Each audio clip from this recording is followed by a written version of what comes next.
Bonjour. Bonjour. Bonjour, vous allez bien? Oui, ça va? Et toi? Ouais, super, on peut se tutoyer, c'est plus sympa quand Oui. même.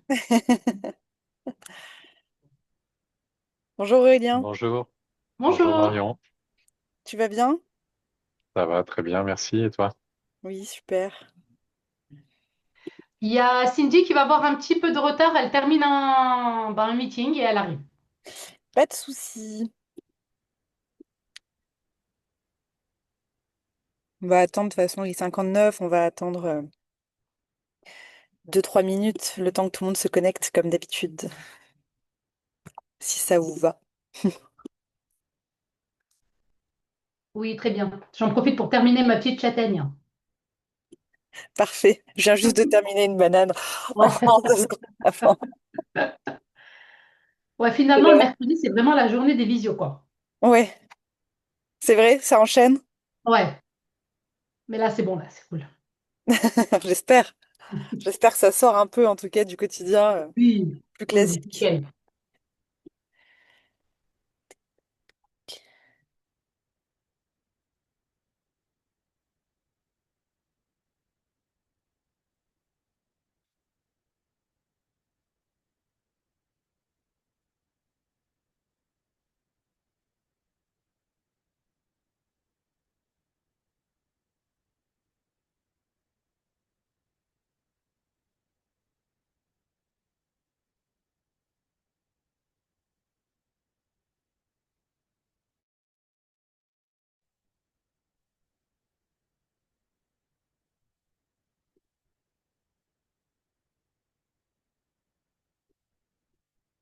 Bonjour. Bonjour Céline. Tu Du vas bien? coup, oui, très bien, merci. Je sais Hello pas Céline. si... Hello, je sais pas si Jeanne, tu l'as dit à Oui. Marion, mais ouais, Cindy aura un petit peu de retard. Pas de souci, je sais que Françoise doit arriver à 30 aussi. Donc, donc voilà, donc on a, c'est pas grave. On attend quand même parce qu'on est normalement un petit peu Mm. plus. Après, j'ai vu que alors Nawal était en congé, mais est-ce qu'elle se connectera quand même à la visio? Je ne sais pas. Bonjour Héloïse.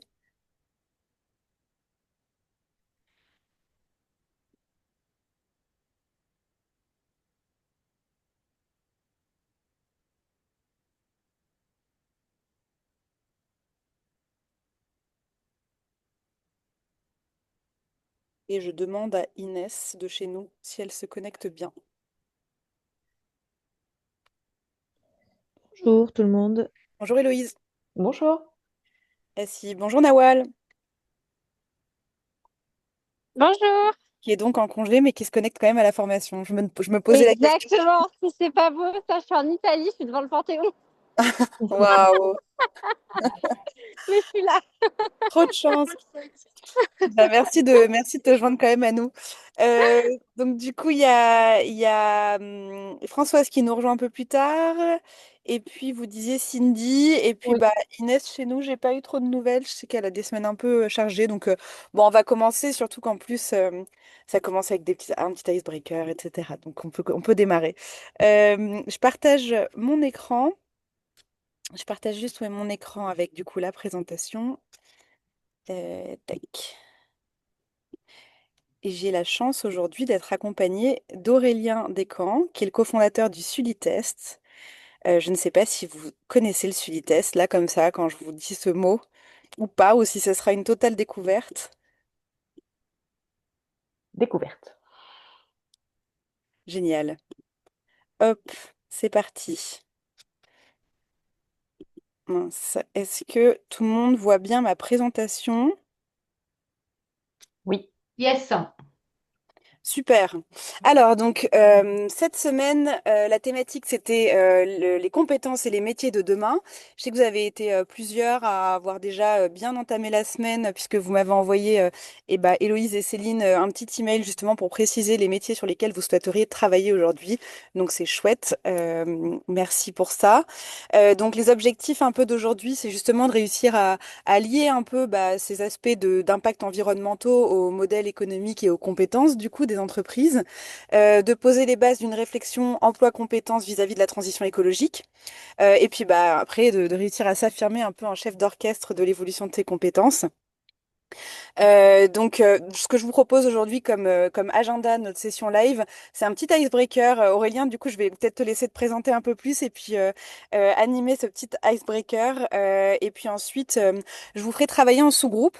Alors, du coup, je sais que Céline, JN et Cindy, vous Cindy. vouliez travailler sur le métier achat ou marketing. Je pense que ça va être compliqué de travailler sur les deux parce qu'on aura 30 minutes. Donc, je vous laisserai travailler ensemble sur un des deux. Mhm. Héloïse, si tu es toute seule, travailler du coup sur le métier juridique ou informatique, ça va être un des deux, hein, on n'aura pas le temps de travailler les deux. Je vous en ai demandé deux au cas où il y avait, enfin, pour pouvoir justement constituer des groupes en fonction de vos préférences.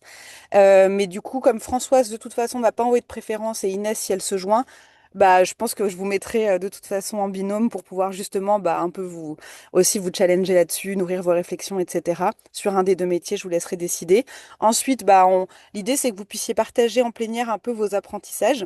Alors pour le travail en sous-groupe, vous serez guidé à travers une série de questions que je vous enverrai, de partager en plénière vos apprentissages. Et puis ensuite, on aura du coup Aurélien qui va intervenir pour nous présenter ce que c'est le Sully-test et qui est, du coup, je le dis en deux mots, un peu, enfin moi, j'appelle le TOEFL de la sustainability. Je sais pas si vous l'appelez toujours comme ça, Aurélien, et tu nous en diras un peu plus après. Et puis, on vous laissera place aux échanges, aux questions à Aurélien, si vous en avez. Je sais qu'il y en a souvent, enfin, généralement, justement, pas mal suite à l'intervention. Donc, ce sera l'occasion d'échanger. Ça vous va? Pas de questions, d'objections, super. Donc faisons connaissance. Et là, Aurélien, du coup, c'est à toi. Je te laisse. Je vais dérouler quand même. Question après question. Je sais pas ce que tu préfères. Et peut-être donc déjà te présenter. Et puis ensuite qu'on fasse ce petit icebreaker tous ensemble. Oui, oui, bah merci Marion. Bonjour, ravi d'être là pour cette séance sur effectivement les compétences liées à la durabilité. Donc moi, je suis Aurélien Descamps, je suis cofondateur de Sulitest.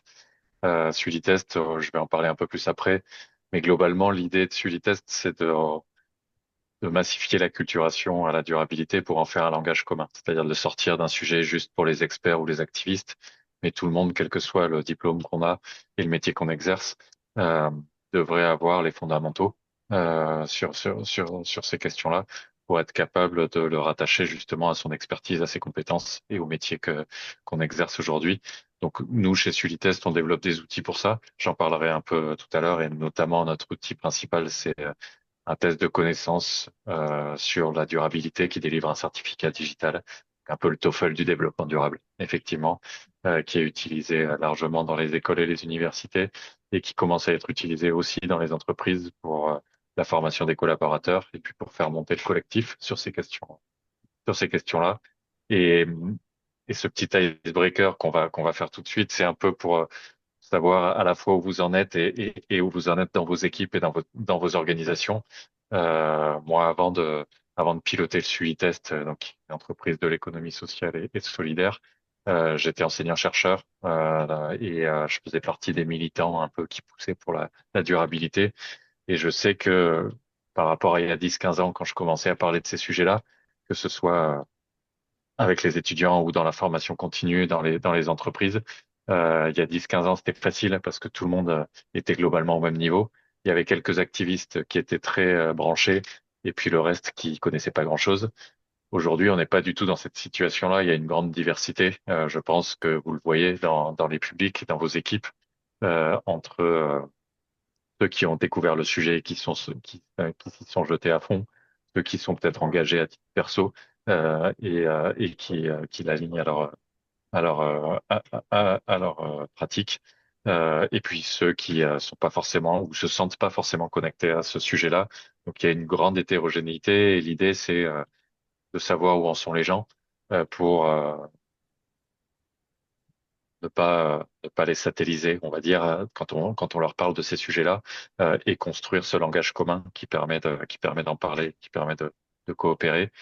Donc pour démarrer, voilà, on aime bien poser cette petite question. Peut-être qu'on peut faire, pour être simple, un vote dans le chat sur chacune des questions. Vous nous dites un peu où vous en êtes sur vous, à titre perso, d'abord sur votre niveau d'engagement et d'intérêt personnel sur le DD. Alors, de 1, le changement climatique est une foutaise. À 4, le week-end, je vais bloquer des mines de charbon en Allemagne. Voilà, de 1, le moins engagé, à 4, le plus engagé. Euh, Si vous voulez nous dire comment vous vous positionnez à peu près, juste en mettant de 1 à 4 dans le chat. Est-ce que vous voyez toujours mon Et écran ou pas avec les questions? Ok. on voit la slide, mais pas les questions là. Enfin, pour moi, en tout cas. Vous voyez pas la première question? Non. Non, Non. Ah on oui, la voyait ok. tout à l'heure, mais voilà. La première question, c'est sur l'engagement à titre personnel, de vous situer de 1 à 4. Et puis, si vous voulez voilà, illustrer le chiffre que vous mettez dans le chat, n'hésitez pas à réagir et à nous dire. Alors moi, je démarre. Moi, je suis nouvelle sur le sujet. Donc, je rejoins l'équipe de Cindy et Céline. Donc, on a une équipe référente RSE au sein de la structure. Donc, je prends vraiment le train en marche. Là, je suis vraiment en total apprentissage des codes, des objectifs, des méthodes également. Donc, pour moi, voilà, page blanche et j'arrive et je prends plaisir à découvrir. OK. On peut aller sur la deuxième, hein, je pense, Ouais, Marion, je suis parce désolée, je galère elle un est peu liée. avec le PowerPoint parce qu'en fait, je vois pas vos réponses quand je suis en partage. Je vois que mon écran en énorme. Bon, bref, c'est pas grave. Donc, la Aurélien, tu deuxième, les vois. ouais, ouais. La deuxième question, c'est plutôt sur le niveau de connaissance. Ouais, là, donc, de 1, un problème, mais quel problème? À 4, je crois que il y a une petite coupure. Ouais, là, le rapport du GIEC est mon livre de chevet et je m'endors jamais sans lire les recommandations pour les décideurs. Euh, donc, je connais le rapport du GIEC par cœur. Il y a vraiment des gens qui sont à 4. Alors là, on exagère un peu pour les besoins de la question. Je me doute. Mais voilà, c'est intéressant aussi d'avoir votre retour là-dessus, de voir comment vous vous situez par rapport à ces enjeux-là. Et puis ouais, je pense qu'on peut dérouler les questions et puis réagir, hein, au fil de l'eau, plutôt dans vos équipes, parce que je pense que c'est un vrai sujet, enfin RH, dans dans plein d'organisations. Euh, Est-ce que vous connaissez le niveau de maturité de vos équipes? Où en sont vos équipes? Euh, de 1, ça nous est arrivé d'en parler à la machine à café. À 4, on forme tout le monde de manière systématique et on mesure les progrès de nos équipes sur ces questions-là. C'est vrai que c'est pas facile ça comme sujet parce que même si on forme ou on sensibilise ses équipes, on ne sait pas vraiment derrière évaluer le niveau réel de connaissance une fois ces formations passées et du coup le degré de maturité, quoi. C'est un vrai sujet. Je ne sais pas si l'une d'entre vous veut nous dire s'il y a des choses qui sont faites chez vous voilà, pour la formation, pour la sensibilisation. Qu'est-ce qui est fait auprès des équipes sur ce sujet? Nous, par exemple, du coup, à l'Opco Atlas, l'ensemble des salariés, du coup, a suivi la fresque du climat. Donc, je pense que c'est voilà, le tout premier niveau. Et après, ça dépend effectivement des directions. C'est vrai que il y en a, c'est un petit peu impulsé de manière naturelle. Voilà, on parlait des achats tout à l'heure, effectivement. Enfin voilà, dans les réponses à appel d'offres, tout ça, il y a toujours maintenant effectivement des critères RSE, etc. Donc de par leur activité, voilà, ils sont forcément formés un petit peu sur le sujet.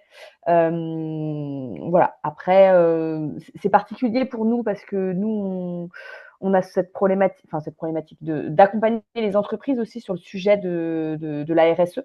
Donc voilà, c'est beaucoup tourné, nous, sur l'offre de services externes qu'on peut effectivement apporter aux entreprises. Mais du coup, c'est vrai qu'il y a, voilà, il y a deux vitesses. Il y a l'externe et il y a l'interne. On va plus vite sur l'externe que sur l'interne, même si, bon, il va peut-être mieux que ce soit l'inverse. Mais voilà, en tout cas, l'externe nous porte aussi en interne. Donc c'est quand même pas mal. Mais voilà, on a quand même besoin voilà, de faire une acculturation un petit peu pour tout le monde. Et c'est l'objectif de se dire, bah voilà, on a fait la fresque du climat et ensuite, quoi. C'est vraiment effectivement le pas d'après pour nous et de réussir à embarquer les équipes. Et en fonction de la direction, c'est pas forcément du coup les mêmes approches. Top, on passe à la dernière question.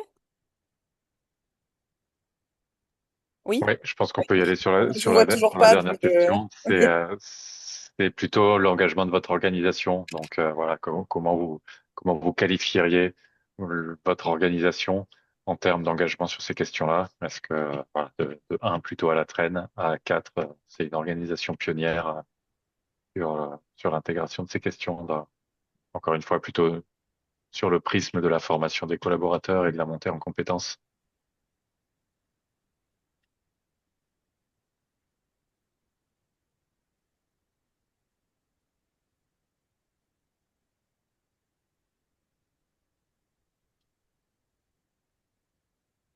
Est-ce que quelqu'un veut commenter aussi, ou peut-être Aurélien, si tu veux dire un petit mot là-dessus, ou sinon on passe. Ouais, Euh, c'est plutôt pour vous entendre, vous, sur voilà, comment vous percevez votre contexte et le contexte dans lequel vous évoluez, à la fois dans vos équipes et puis sur ce que met en place votre organisation. Mais effectivement, la A et la B sont un peu liées, plutôt sur vous, et la C et la D plutôt sur ce qui se passe chez vous. hop. Alors, donc, bah, merci beaucoup pour ce petit icebreaker, Aurélien. Si ça vous va, du coup, on passe à la suite et à l'exercice individuel. Enfin, individuel, pardon, non en groupe. Et d'ailleurs, j'ai dit, Héloïse, que tu serais toute seule, mais en fait, il y a Nawal aussi qui, du coup, je sais pas, Nawal, si tu nous entends bien et si ce sera facile pour toi de travailler en sous-groupe, mais l'idée, ce sera que tu puisses travailler, que vous mettiez d'accord avec Héloïse sur le fait de travailler soit sur le métier juridique, soit sur le métier finance. Je sais pas si c'est juridique ou informatique, pardon. Je sais pas si un de ces deux métiers te parle, Nawal, et t'intéresse pour le travailler avec Héloïse.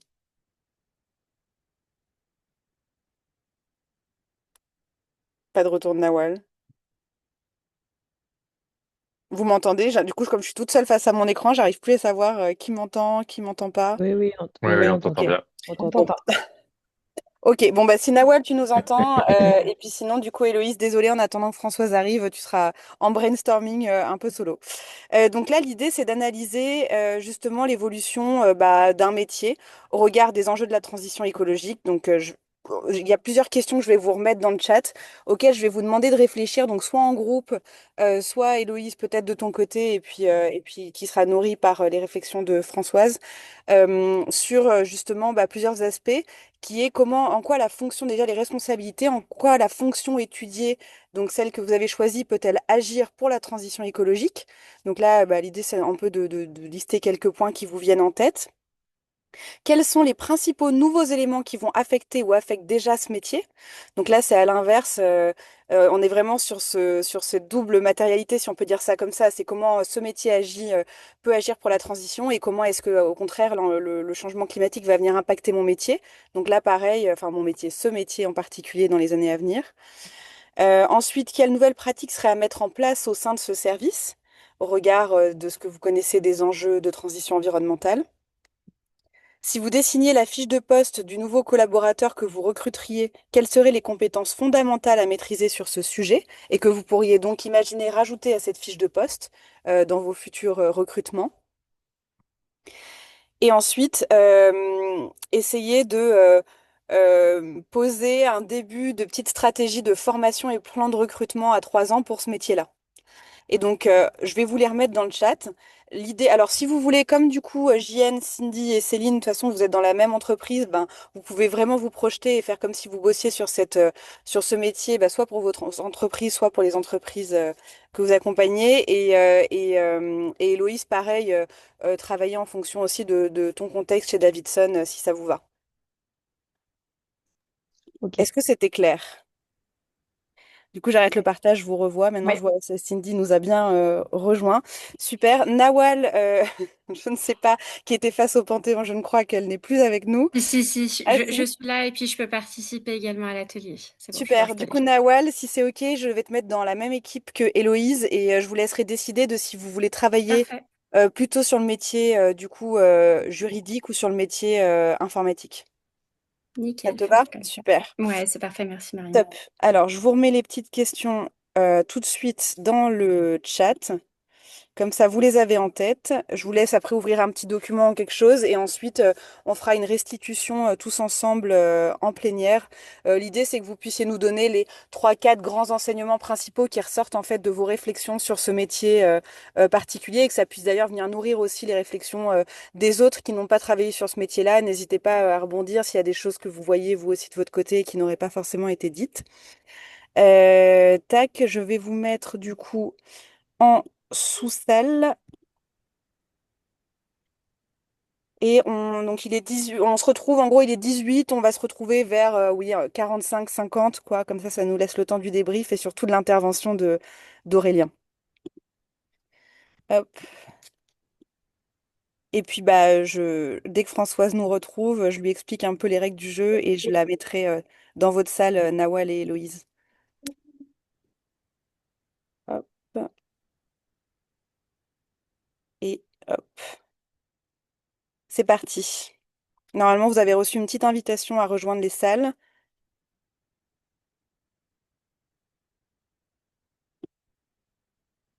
Et donc, on se retrouve à 45. Hop, je vais relancer le...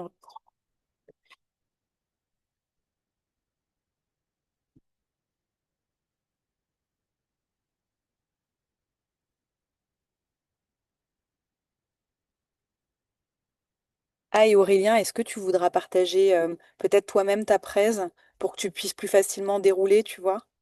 Oui, oui, je peux Ok. partager sans problème. Ce sera plus facile, je pense.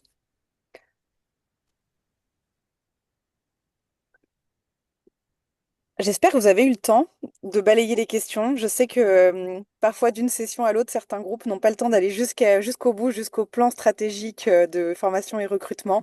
Si c'est le cas, c'est pas très grave. Ça vous donne quand même déjà des billes et de matière à réflexion et n'hésitez pas à continuer le travail aussi après vous de votre côté. Là, l'idée, c'est que on vous laisse un peu raconter ce que vous vous êtes dit sur ces différents aspects. Moi, j'ai vraiment, voilà, le but, c'est vraiment que vous puissiez aussi échanger entre vous, donc interagir peut-être avec l'autre équipe, s'il y a des choses qui sont déjà mises en place dans vos boîtes, des bonnes pratiques, des choses pour inspiration, vraiment, n'hésitez pas. Et puis sinon, on voit des choses avec Aurélien à commenter, on le fera, mais voilà. Mais sinon, il y a tous les cours pour ceux qui ont pu déjà arriver là sur la plateforme, mais des cours d'1 heure sur chacun des métiers. Donc, si vous avez envie de creuser un peu aussi ces métiers, vous avez tout le contenu, vous avez plein de choses à disposition sur la plateforme. Donc n'hésitez pas aussi suite à ce live, si vous voulez justement anticiper un peu les évolutions. En fait, on suit une personne dans son job en 2030, donc ça permet de donner une bonne vision aussi des transformations à venir pour chacun de ces jobs. Alors, quel groupe? Donc là, enfin, en gros, chaque groupe prend le temps, prend 5 minutes environ pour présenter si ça vous va. Je sais pas quel groupe veut commencer. Est-ce qu'il y a des courageuses qui se lancent en première? Nawal, tu n'es plus devant le Panthéon. Non, je suis de retour. J'ai pu m'installer. J'ai couru C'est beau. dans les Euh, ruelles de Rome pour pouvoir vous Mm. rejoindre. Est-ce que du coup, un groupe veut commencer et nous dire le Bah, métier du coup sur lequel il a décidé de travailler? on peut y aller peut-être Ouais, si vous voulez. ouais, on peut y Super. aller. Et si vous avez des choses à partager, je crois que vous avez accès au bouton partager, mais sinon, Ouais. Super. comme vous voulez. Alors moi, je vais partager le document, mais je vais vous épargner ma jolie voix qui n'est toujours pas revenue. Mince.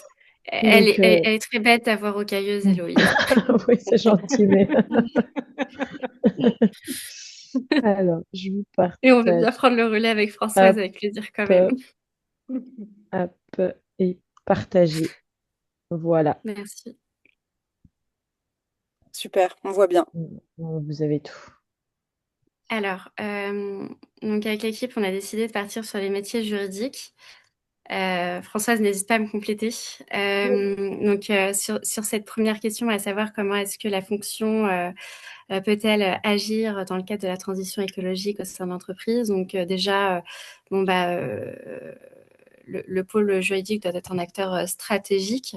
Donc, dans sa première fonction, c'est de sécuriser la conformité environnementale et donc, du coup, par définition, suivre la veille réglementaire juridique sur le sujet, intégrer les enjeux climatiques et durabilité dans la gouvernance de l'entreprise, prévenir et identifier les éventuels risques juridiques qui peuvent être en matière de contentieux potentiels ou encore de sanctions ou tout ce qui est question liée à la réputation de l'entreprise, donc préserver l'image de l'entreprise. Et enfin, accompagner l'innovation et les nouveaux modèles économiques durables. Donc pour ce qui est des nouveaux éléments qui vont affecter ou affectent le métier, si tu peux descendre un peu le Word, Héloïse, ça ne dérange pas. Merci beaucoup. On a identifié quatre axes majoritaires. Donc le premier, donc c'est la veille juridique en lien avec la conformité et le réglementaire environnemental, et aussi et surtout en fonction des nombreuses évolutions juridiques qu'on connaît, donc telles que la CRD, la loi climat résilience, la loi AGEC. La traduction des exigences, obligations internes, donc dupliquer ces évolutions juridiques en interne de par la mise en place de chartes, de notes ou encore de procédures, ou tout simplement d'intégrer des clauses, des modèles de clauses environnementales dans l'ensemble des contrats. Et la gestion des déclarations, autorisations environnementaux, les audits et conformités, des process de conformité en interne. L'accompagnement en qualité de métier support de fonction support pour les métiers. La gouvernance en matière de stratégie RSE, et puis également, comme je le disais tout à l'heure, la prévention des potentiels risques contentieux. Dans l'accompagnement des métiers, ce qu'on avait dit, c'était tout ce qui pouvait être formation et acculturation des autres services aux évolutions en matière juridique. Et dans la prévention des potentiels risques et contentieux, c'est se tenir aussi informé de tous les litiges éventuels qui peuvent intervenir à droite et à gauche, et en tout cas assurer vraiment cette veille-là pour ne pas, je dirais, soit passer à côté pour soi-même et l'entreprise, et soit aussi pour anticiper une éventuelle évolution légale ou en tout cas qui fera loi à un moment donné.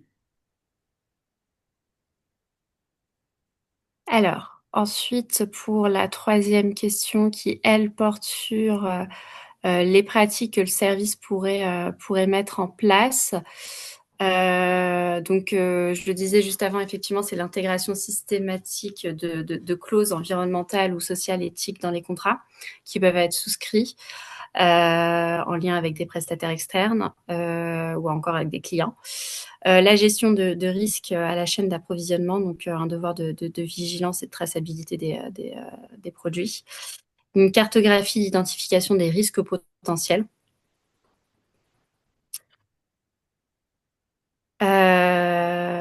Hop. Si on devait définir une fiche de poste du nouveau collaborateur ou du meilleur collaborateur juriste en matière de durabilité, donc déjà une connaissance pointue en matière et technique en matière juridique sur les sujets durabilité, RSE, un collaborateur qui soit aussi sensible, qui porte ces thématiques, qui y croit, qui soit convaincu par le sujet pour qu'il puisse ensuite convaincre les autres, puisque en interne, on sait très bien que le pôle juridique, c'est celui qui dit toujours non, mais pas seulement, mais il faut aussi convaincre les autres sur la base de données assez fondées. Et pour ça, faut être force de pédagogie pour transmettre les bons messages. Et une adaptabilité au travail avec un esprit stratégique, puisque c'est vrai qu'on a mis en avant le volet gouvernance également, et être formé à la gestion de crise en cas de contentieux ou de conflit, interne ou externe. Poser les piliers de votre stratégie en matière de formation. Donc, on a buté un peu en touche sur cette dernière question. Ça n'a pas été simple. Il restait quelques minutes. On a essayé de s'y pencher, mais voilà, okay. Difficilement.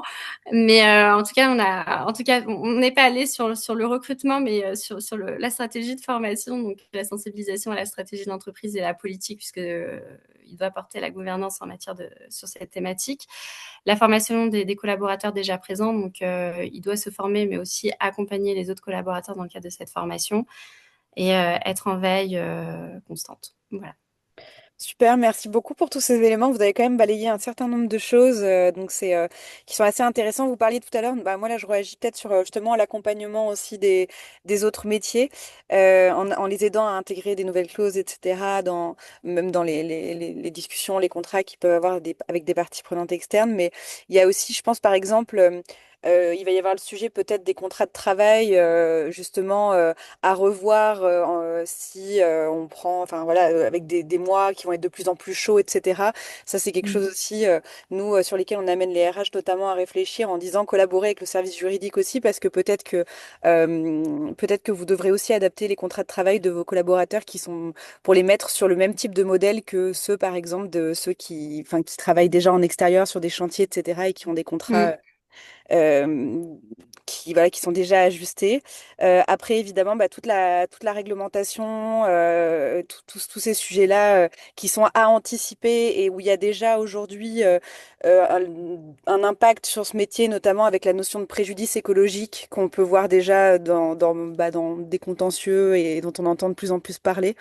Voilà, enfin, et avec une accélération quand même de la réglementation sur tous ces sujets, même si on voit aussi que malheureusement, à l'ère de Trump et autres, il y a aussi des reculs sur ces sujets, mais du coup, ça nécessite une veille très poussée et du coup, de devoir aussi pouvoir bah, instaurer ce type de nouvelles pratiques enfin, dans ces métiers pour pouvoir suivre au mieux l'actualité et la veille juridique, quoi. Je sais pas si Aurélien, toi, il y a d'autres choses que tu veux ajouter là-dessus. Moi, je trouve que c'était franchement complet. Je sais pas s'il y a des choses d'ailleurs déjà que vous avez déjà mis en place dans vos entreprises, que ça vous a inspiré pour pouvoir proposer ce que vous nous proposez là, ou si c'était la première fois que vous réfléchissiez à tout ça sur ces métiers. Non, Peut-être moi, dans le la sujet de la. Ouais, continuité. pardon. Ouais. Non, allez-y, ouais. Ouais, pour répondre à ce que disait Marion, ouais, moi, dans mon entreprise, bon, bien évidemment, là, ça a été un peu décalé, mais il s'était vraiment investi fortement dans la mise en place pas de ce qui était demandé dans la CSRD. Donc, on avait fait appel à un cabinet. Voilà, il y avait déjà un gros travail qui avait été fait sur ça. Et puis après, il y a toute la partie aussi contractuelle en termes d'achat responsable. Donc, voilà. Effectivement, la CSRD qui a Euh, vraiment agité tout le monde pendant un petit bout de temps jusqu'à ce que ce soit un peu revu aussi à la baisse. Mais bon, il y a quand même toujours des obligations de reporting extra-financier à suivre. Donc, avec les RH qui, justement, là aussi, ont dû s'impliquer dans un certain nombre de choses. J'ai coupé quelqu'un qui allait se mettre à parler. Je crois que c'est Françoise. Non, non, pas du tout. Non, non, c'est bon. Non, non, j'avais rien à ajouter. C'était parfait. Donc. Et Ouais, moi, Aurélien, ouais. j'allais donner un exemple, pardon, pour ce que disait Héloïse, donc travaillant dans le secteur de l'assurance, notamment dans tout ce qui est réparation automobile, on va plutôt être axé sur des pièces de réutilisation plutôt que sur des pièces neuves. Donc là aussi, c'est pas simple d'acculturer ou de sensibiliser les clients sur le sujet qui ont tendance à se dire bon bah mon moteur tombe en panne, je veux un moteur neuf. Bah non, on va essayer de réutiliser des pièces de second usage. Et donc, on essaye vraiment de mettre en place, notamment, enfin, c'est un exemple que je donne parmi tant d'autres, mais qu'on essaye vraiment de mettre en place. Bah, c'est intéressant d'ailleurs, Nawal, parce que nous, tu vois, on va accompagner là le département sinistre, justement, gestion des sinistres automobiles, habitation et tout de AXA France, accompagner, enfin, évaluer le niveau de maturité de leur service client pour être en mesure d'identifier bah, les compétences sur lesquelles il faut qu'on les accompagne pour Mm. qu'ils soient en mesure justement d'accompagner les clients finaux, etc. Ouais. Donc, et Donc, effectivement, ça se rejoint. il y Ouais, a un certain effectivement. Ouais. nombre d'aspects juridiques à prendre en compte. Aurélien, je crois que tu voulais peut-être compléter, puis après on passe au deuxième groupe. Ouais, bah, dans la continuité, effectivement, enfin, c'est vraiment intéressant. Je trouve que cet aspect dimension pédagogique et acculturation soit ressorti pour cette fonction-là. Je vous rejoins, effectivement, on pense pas forcément à la fonction juridique tout de suite quand on cherche à engager, à acculturer le reste de l'organisation. Et pour autant, ce sont des aspects très concrets de la question de la transition et de la durabilité. Donc, et c'est ressorti dans les compétences de la personne idéale à recruter, cet aspect pédagogique et cette capacité à engager. Donc, je me demandais, ouais, si vous vous étiez appuyé ou si vous aviez des exemples où le service juridique avait joué ce rôle-là dans vos organisations. Alors, je triche un peu, mais parce que je suis responsable juridique. Et c'est un peu le premier message que je passe à mes équipes en leur disant, bon, ben, en face de vous, vous n'avez pas des juristes. Donc, essayez de faire preuve de pédagogie dans les messages que vous pouvez transmettre. Donc, bon, voilà. C'est vrai que c'est la première compétence que je demande à mes équipes.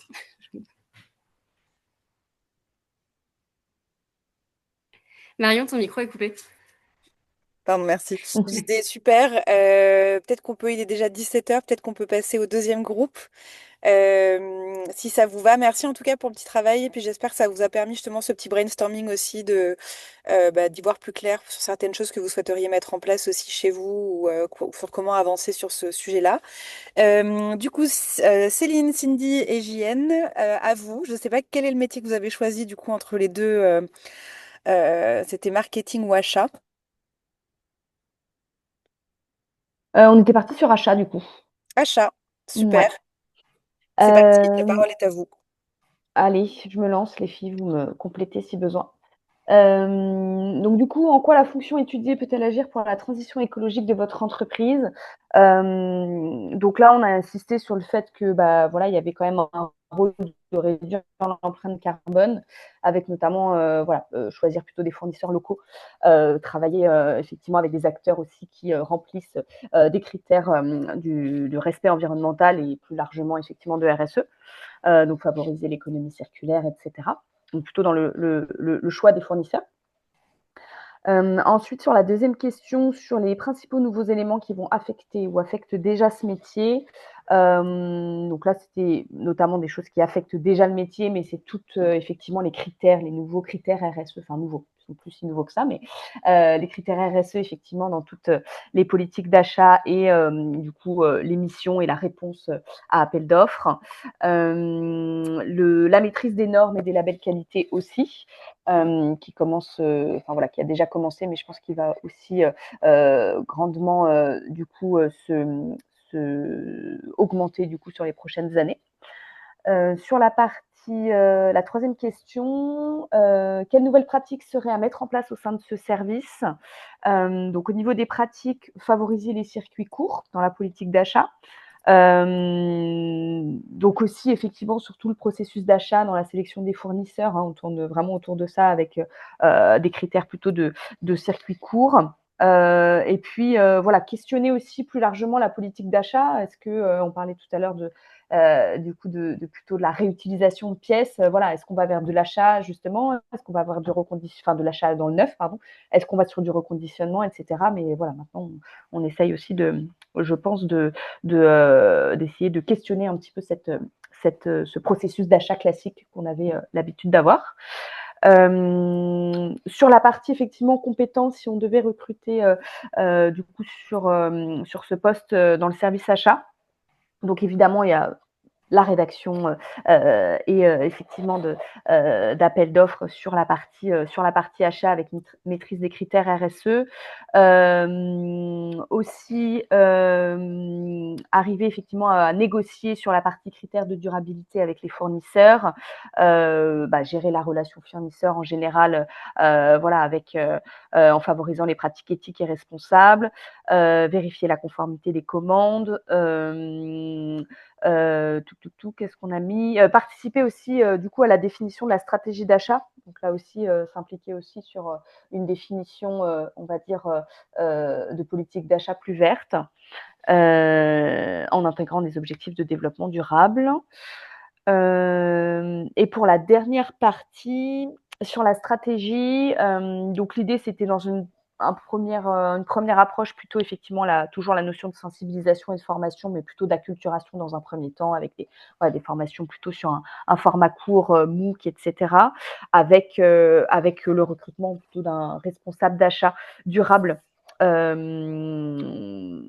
ça c'était plutôt, on voyait plutôt, on a fait première année, deuxième année, troisième année pour faire simple. Sur la deuxième année, plutôt effectivement sous le signe de l'expertise avec des formations un peu plus longues et notamment des formations certifiantes Et on a vu qu'il y avait, c'était du coup la norme ISO 20400 sur la politique d'achat qui était mise en place, avec peut-être des acheteurs à recruter qui soient spécifiques par catégorie. Et surtout une année 3 où voilà, plutôt là on fait peut-être rentrer des stagiaires, des alternants sur le service, qui ont effectivement plutôt cette casquette, là, RSE et achat durable, avec effectivement, un système peut-être de référent achat durable à mettre en place, sur la 3e année. Voilà, assez fictif, mais en tout cas de voir la progression sur la partie formation et recrutement. Super, merci beaucoup. Est-ce que certaines personnes veulent ajouter quelque chose ou commenter ce qui a été dit sur la fonction achat ou d'ailleurs des choses qui sont aussi déjà mises en place, vous, dans vos boîtes, sur cette fonction? Bah, c'est vrai que à notre niveau, en tout cas, on s'interdit de conclure des contrats avec des prestataires qui ne répondraient pas à des normes éthiques, sociales ou encore environnementales. Donc peut-être dresser une liste de critères à ne pas franchir Mmh. éventuellement. Oui, on Effectivement, avait parlé d'une charte Ouais, aussi, peut-être, du coup, enfin, ouais. pas avec le processus d'achat, mais effectivement, avec, effectivement, voilà, mettre en place des dessus. scorecards ou Oui, c'est des ça, listes exactement. de Ouais. clauses un peu ESG qui peuvent justement être standardisées, qu'on veut retrouver dans les appels d'offres, etc. Ce qui est intéressant sur ce métier, c'est que ça va permettre vraiment de, entre guillemets, un peu contrôler son scope 3 aussi et sa chaîne de valeur. Donc, on sait que c'est un des métiers, un des premiers métiers, en tout cas, nous, toutes les entreprises avec lesquelles on parle, si on leur parle de faire monter en compétence certains métiers vraiment clés à leur transition environnementale, les achats sont toujours en première ligne, parce qu'on se rend bien compte effectivement que c'est un métier clé, mais aussi parce que, bah, comme vous l'avez dit au début, c'est un métier qui est soumis à déjà beaucoup de réglementation et tout, et donc qui oblige à monter en compétence là-dessus. Top. Est-ce qu'il y a d'autres, vous voulez ajouter d'autres choses? Non, c'est bon pour tout le monde? Super, bah du coup, ça c'est un peu un canevas sur lequel vous pouvez aussi réfléchir en équipe, en choisissant d'autres métiers, et puis comme je le disais, en vous nourrissant aussi, nous, des infos qu'on met aussi en ligne sur la plateforme.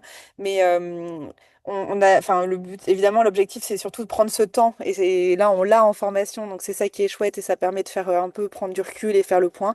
Mais en tout cas, vous avez déjà les grands jalons un peu de la réflexion sur ce qu'il faut anticiper pour ces métiers-là. Et puis après, ben, il n'y a rien de mieux effectivement que d'aller aussi, comment dire, évaluer, enfin, voir découvrir un peu la réalité des métiers en prenant le temps avec bah, chacun de ces métiers aussi pour comprendre justement aujourd'hui bah, quel est leur niveau un peu de maturité sur ces sujets, où sont leurs points de blocage, du coup, quelles sont les compétences un peu manquantes aussi. Et puis c'est ce qui va permettre dans un deuxième temps de voir qui il faut aller recruter à l'extérieur, est-ce qu'il y a des nouveaux métiers qui émergent. Et ça, on ne le sait pas avant d'avoir diagnostiqué et cartographié ces métiers en phase 1. Super, bah merci pour votre travail. Aurélien, du coup, la main est à toi. On parle de compétences aujourd'hui et bah, je pense que le Sully-Test, on est complètement en plein dedans. Je vais te laisser du coup partager ta petite présentation. Et puis, alors on a souvent pas mal, il y a souvent des questions, etc. Sur tout ça, donc n'hésitez évidemment pas, soit à les poser dans le chat et on les traitera à la fin, soit même, Aurélien, je sais pas si tu préfères tout dérouler, que les questions soient à la fin, mais euh, ou à interrompre au fur et à mesure, tu nous dis. Ouais, ouais, non, n'hésitez pas à m'interrompre. Effectivement, je pense que c'est bien. Si vous avez des questions, n'hésitez pas. De toute façon, voilà, on fera passer la présentation et le Oui, support et puis des exactement. éléments pour en savoir plus après. Mais c'est bien qu'on ait le temps de discuter et puis que surtout que ça fasse écho à ce que vous connaissez et à ce que vous pratiquez dans vos équipes et vos organisations. Euh, donc voilà, je vous donne rapidement un peu l'image d'ensemble de ce qu'on fait. Et merci à nouveau à Marion pour l'invitation dans cette session, parce qu'effectivement, nous, notre cœur de métier, c'est la montée en compétences sur les enjeux de durabilité. Donc voilà, c'est le cœur de la discussion d'aujourd'hui, avec un objectif très fort pour nous, c'est de faire de la durabilité le nouveau langage commun, au langage universel.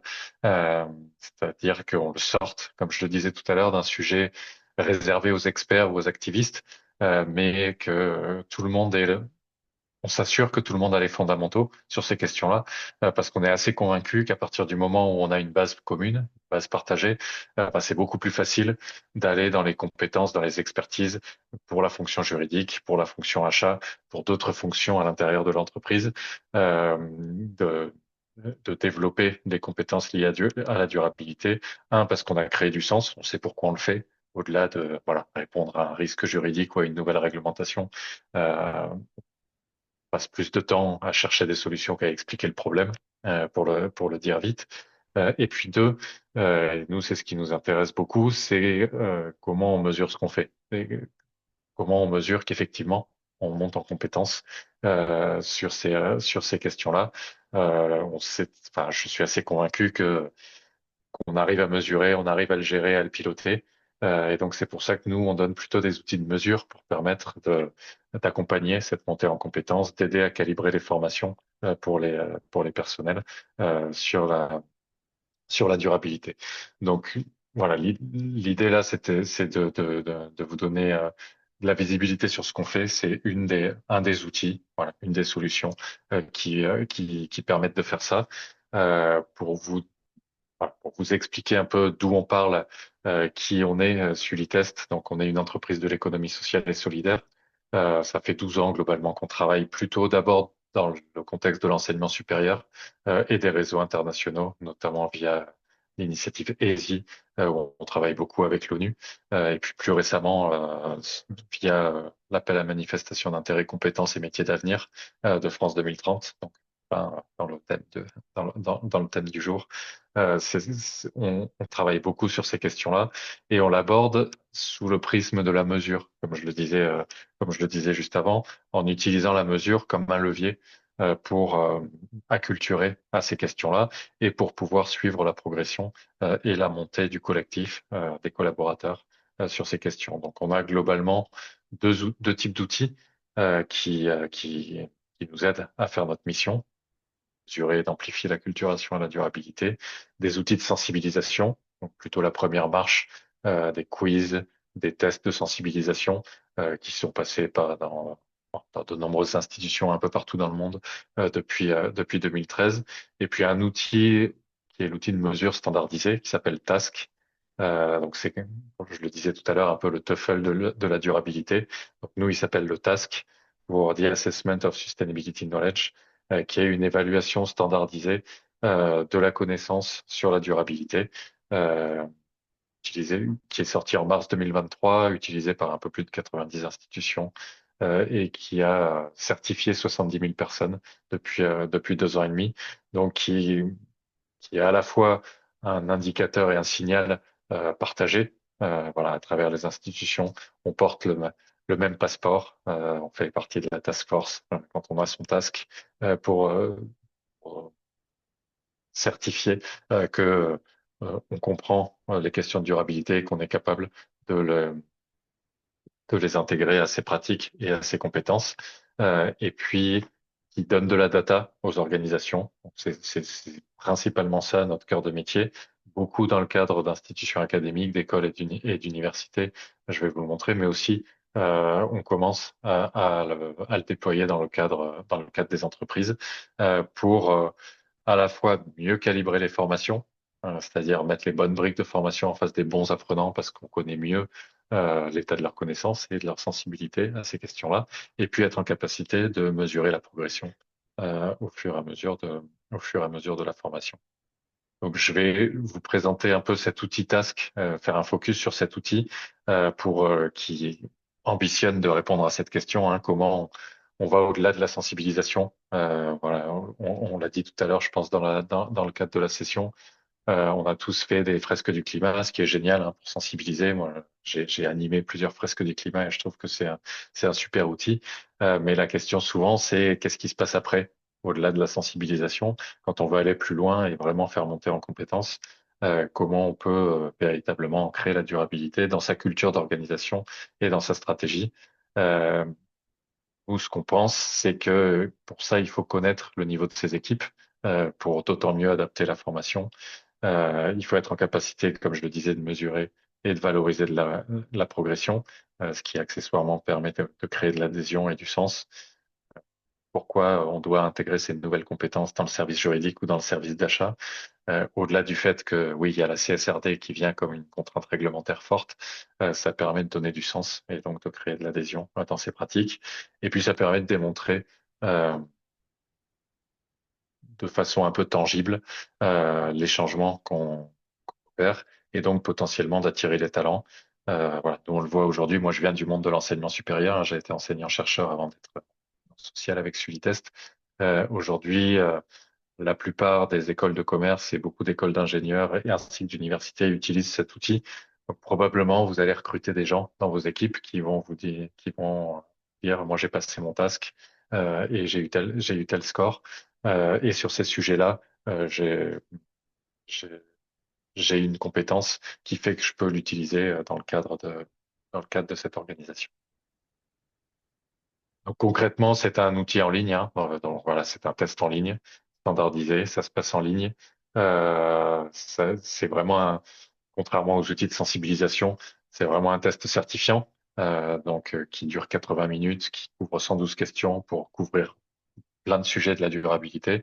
Et on s'en sert en général dans les organisations de trois façons: pour mesurer la connaissance avant, pendant et après la formation, pour piloter sa transformation et sa formation en s'appuyant sur la data, et pour démontrer et valoriser le fait que, ben oui, effectivement, c'est intégré dans la culture et on le mesure.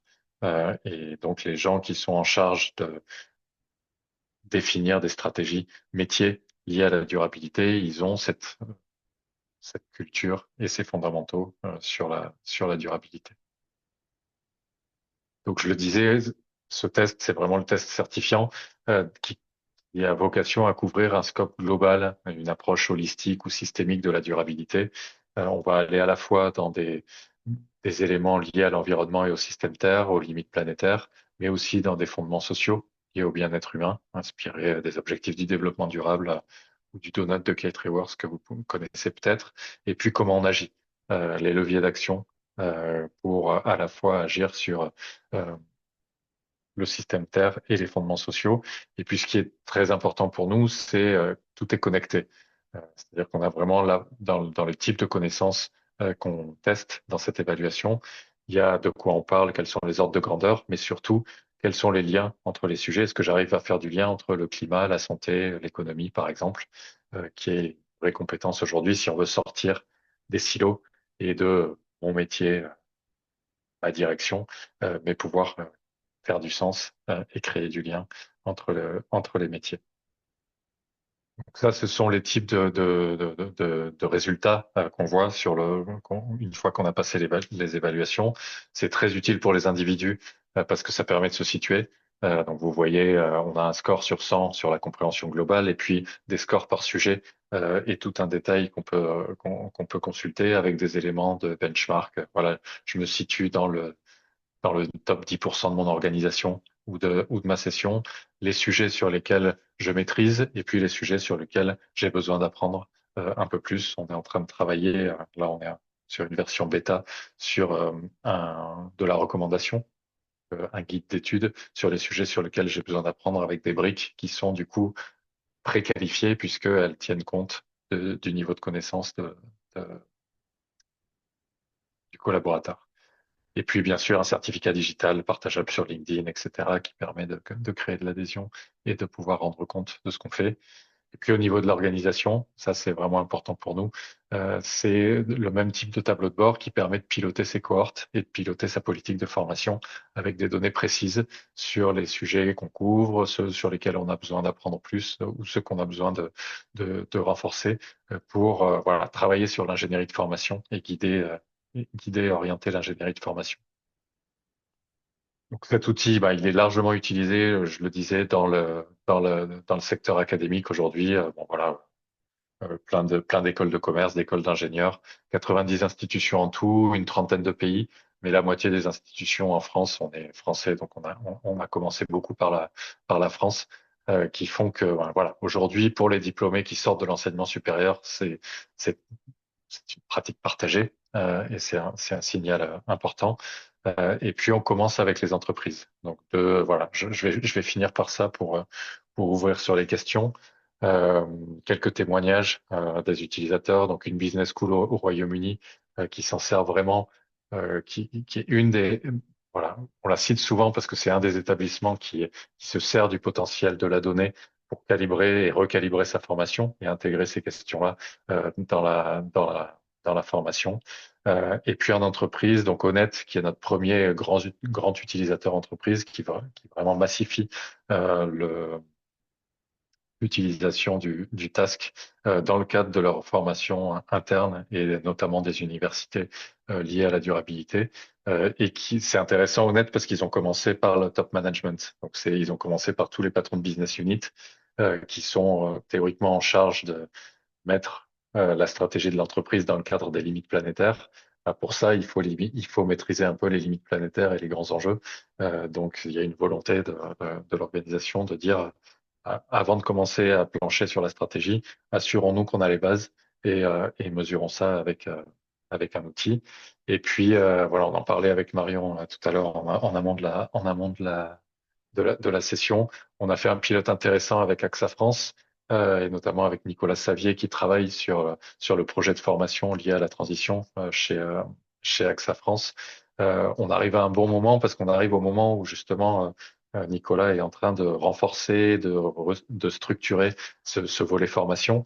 Et donc nous, on arrive avec un outil de mesure qui permet de faire ça, voilà, qui permet de collecter des datas qui vont informer ce processus. Donc il y a eu un pilote en début d'année là chez AXA France, 66 personnes invitées, 54 participants, plutôt dans les équipes RSE, référents RSE, la communauté RSE au sens large. Mais il a souhaité ouvrir à d'autres, à des représentants sur la base du volontariat dans la phase pilote, mais à des représentants d'autres services et notamment de la DRH dans cette phase pilote. Il a conduit une enquête post certification qui donnait des résultats plutôt intéressants sur l'appétence et sur se dire voilà, j'ai envie d'en apprendre plus. Ça me donne envie d'en apprendre plus, ça me donne envie d'aller plus loin dans l'expérimentation. J'ai vu que je savais des choses, mais que je savais pas tout sur les sujets de la durabilité. Et donc c'est un bon outil parce que souvent, comme c'est un test, c'est considéré comme un outil plutôt en fin de formation. Et nous, on conseille toujours de relâcher la pression, entre guillemets, qu'on peut avoir sur le score en disant faites-le une fois pour rien ou à blanc en début de formation pour avoir une image d'ensemble. Et ça permet aux gens d'autant mieux de s'orienter sur les bonnes briques de formation. Et puis, on peut refaire une autre session à la fin de la formation pour mesurer l'écart et la progression. Donc voilà, on est en train de discuter, de planifier. Nous, on préconise une phase 2 avec une expérimentation élargie pour renforcer la communauté RSE et à la fois commencer à vraiment aller au-delà de la communauté RSE et des gens qui ont ce sujet-là déjà dans leur cœur de métier. Et puis d'aller vers une généralisation, évidemment, à tous les salariés, puisque nous, vous l'avez compris, je le disais dès le début, notre but, c'est d'en faire le langage commun et d'avoir une base commune et une brique commune qui soit partagée euh, sur des différents métiers.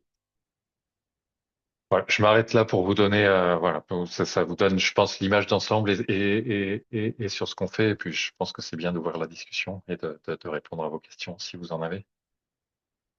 Je vous remercie. Merci beaucoup, Aurélia. Est-ce que là, comme ça, il y a des questions par rapport à ce qui vient de vous être présenté? Moi, j'ai une petite question. Je rentre dans le vif du sujet, mais est-ce que ça coûte cher? Alors, ça Parce coûte, que ça, enfin, voilà, c'est une question aussi pour les équipes et pour que ça rentre dans un plan de développement des compétences, juste avoir une idée, hein, un ordre d'idée. Bah, ça coûte. Il y a deux façons de l'acheter. Soit on prend une licence et c'est en fonction de la taille du public cible. Donc on définit un public cible qui est en général le public cadre de l'organisation. Et Mhm. donc c'est un multiple. Donc ça va de quelques milliers d'euros pour des très petites organisations à plusieurs dizaines de milliers d'euros pour des très grosses organisations. Ça c'est ce qu'on préconise évidemment puisque c'est une licence fixe avec une utilisation illimitée. Donc, ça veut dire qu'on peut monter en D'accord. puissance sans se préoccuper de combien de certificats ou combien de tests on va faire passer. Euh, et donc ça, c'est voilà, la manière privilégiée. Et sinon, on peut l'acheter à l'unité pour en fonction du test passé, quelquefois pour une phase pilote. Et là, c'est entre 80 euros et 100 euros le prix d'entrée, on va dire, le prix de base, qui est dégressif en fonction du volume. Évidemment, ça c'est pour si on le prend pour quelques personnes, et puis ça descend. Mais voilà, le but, enfin, en tout cas, nous, ce qu'on pousse, c'est plutôt de prendre la licence, parce que à partir du moment où on prend la population cible, si on atteint notre population cible, évidemment, par test passé, ça fait descendre beaucoup le prix par rapport à cet achat à l'unité. Donc voilà, j'ai pas d'ordre d'idée, c'est vraiment lié à la taille de l'organisation. Si on, voilà, entre une organisation qui a une centaine de cadres et puis une organisation qui a 10 000 cadres, on ne sera pas sur voilà, on sera pas sur le même prix d'abonnement, forcément. Bien sûr. Merci. Oui, moi j'avais deux questions. La première, c'est est-ce qu'il y a un type d'entreprise, enfin un type d'activité d'entreprise qui privilégie ce type de recours, enfin, ou en tout cas qui utilise ce test? Et la deuxième question, est-ce que les PME sont au courant, sont informés et s'emparent aussi de ce test? Bah, on parle beaucoup avec les PME et notamment via on travaille un peu avec la Convention des entreprises pour le climat, où il y a pas mal de représentants de ce type d'entreprise qui ont suivi ce parcours. Et nous, on arrive avec une brique qui est pas mal après cette phase-là. Une fois qu'on est convaincu qu'il faut faire quelque chose dans son entreprise, bon, bah, qu'est-ce qu'on fait? Voilà, nous, on arrive avec quelque chose qui permet d'être cranté et d'adapter la formation. Donc, c'est adapté et c'est pas forcément lié à un type d'entreprise. C'est-à-dire que comme même réponse qu'on fait un peu aux universités qui nous posent souvent la question, mais moi je suis une école d'ingénieur par rapport à une école de commerce ou par rapport à une fac de bio, est-ce que c'est adapté à mon public? Task, pour cet objet-là, après on a des briques un peu plus spécialisées, customisées, mais Task c'est vraiment le langage commun. C'est se dire euh, ce que tout le monde devrait savoir.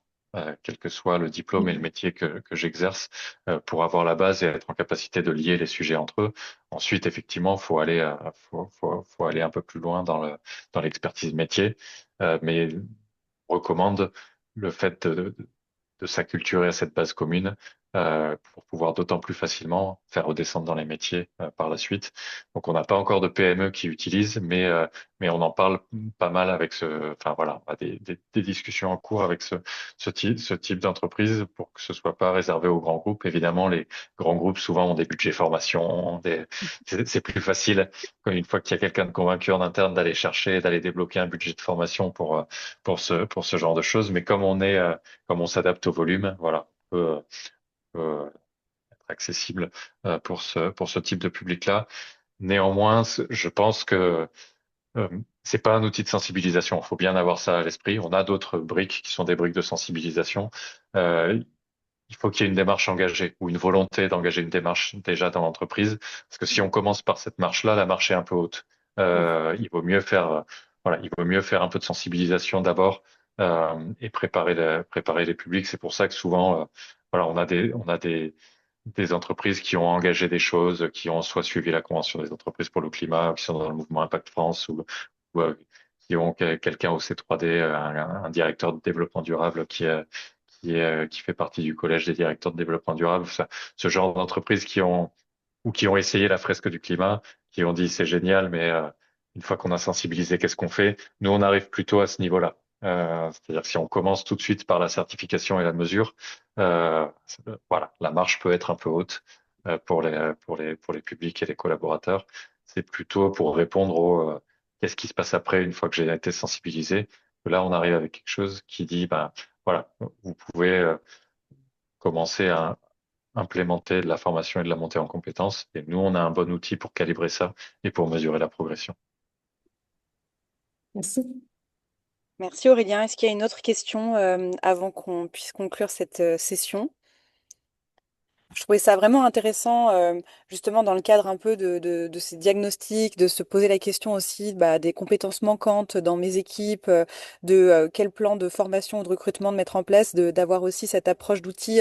Moi, ce que j'aime, ce que je trouve chouette avec le suivi test, c'est qu'on peut justement mesurer d'année en année la progression, ce qui n'est pas quelque chose qui est facilement faisable quand on doit le faire bah, sans outils ou en refaisant des diagnostics tous les ans, etc. Et ça coûte un peu d'argent. Donc voilà, comme ça, je trouvais que ça donnait aussi un peu une image complète de ce qu'on peut faire pour poser à un moment le diagnostic et se demander quelles sont les prochaines étapes pour pouvoir faire monter mes métiers en compétences. Donc un grand merci Aurélien pour ta présence, pour la présentation du coup de votre outil. La semaine prochaine, ce sera notre dernière semaine, entre guillemets, où vous aurez du contenu et ça traitera de la culture environnementale et de la marque employeur. On aura Fabien Sécher, qui est porte-parole de Jobs That Make Sense, qui viendra faire une intervention sur ces sujets à notre prochain live. Et puis, vous le verrez la semaine prochaine, on vous ouvrira aussi justement bah, les consignes pour faire votre feuille de route un peu finale qui va venir clore cette formation et voilà, que vous pourrez vous présenter, challenger lors de notre dernier live qui sera consacré à cette feuille de route et où Antoine Poincaré reviendra parmi nous pour vous expliquer comment aller maintenant chercher votre direction et vos différentes parties prenantes, comment aller les convaincre, quel type d'histoire raconter pour pouvoir justement bah, déployer votre feuille de route. Voilà un peu le programme qui nous attend pour ces 2 prochaines semaines. Merci encore Aurélien, merci à toutes pour votre Merci présence. beaucoup. J'espère que ça aura nourri vos réflexions sur ce sujet des compétences et de la formation dont on entend beaucoup parler et qui est un sujet bah, primordial, on le sait, sur ces enjeux. Donc merci. Et puis si vous avez des questions, alors vous aurez la présentation de toute façon d'Aurélien et puis je vais mettre le replay en ligne. Donc n'hésitez pas aussi à le contacter directement. Ou sinon à passer par moi si vous ne retrouvez pas tout ça. Je ferai la mise en relation avec plaisir. Merci beaucoup. Marion. Merci beaucoup. Merci. Merci Bonne beaucoup. À la soirée. semaine Au prochaine. revoir. Soirée à tout le Bonne soirée. monde.